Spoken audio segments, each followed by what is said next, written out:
thunderstorms, but they were only about an inch big.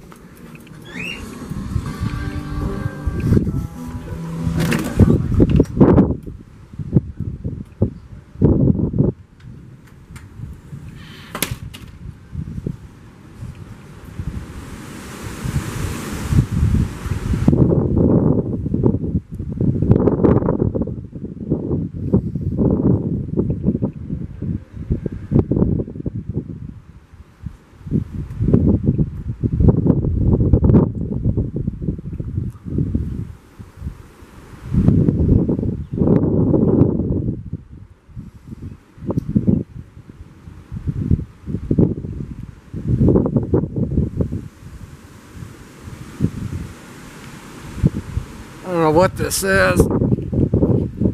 Temperature just dropped about 20 degrees. I'm guessing our cold front must have blown in, or either that or it's outflow from that storm to our north.